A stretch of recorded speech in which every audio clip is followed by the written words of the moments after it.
Social মিডিয়ায় একটি দাবি ভাইরাল হয়েছে, যেখানে বলা হচ্ছে রাস্তায় বসে ভক্তদের সাথে খারাপ আচরণ করার কারণে মুস্তাফিজুর রহমানকে নাকি ৩ মাসের জন্য মাঠের বাইরে সাসপেন্ড করা হয়েছে।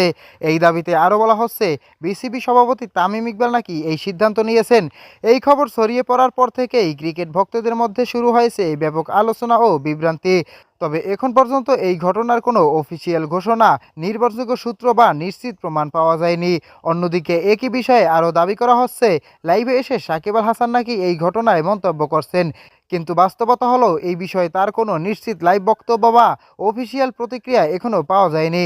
সব মিলিয়ে এটি এখন পর্যন্ত যাচাই না হওয়া তথ্য এবং সোশ্যাল মিডিয়ায় ছড়িয়ে পড়া গুজব বা অনির্ভরযোগ্য দাবি হিসেবে বিবেচিত হচ্ছে। প্রিয় দর্শক, মুস্তাফিজের এই কর্মকাণ্ডে আপনার কি মতামত কমেন্ট করে জানিয়ে দিন আমাদের কমেন্ট বক্সে। আর ভিডিওটি ভালো লাগলে অবশ্যই লাইক, শেয়ার এবং সাবস্ক্রাইব করুন।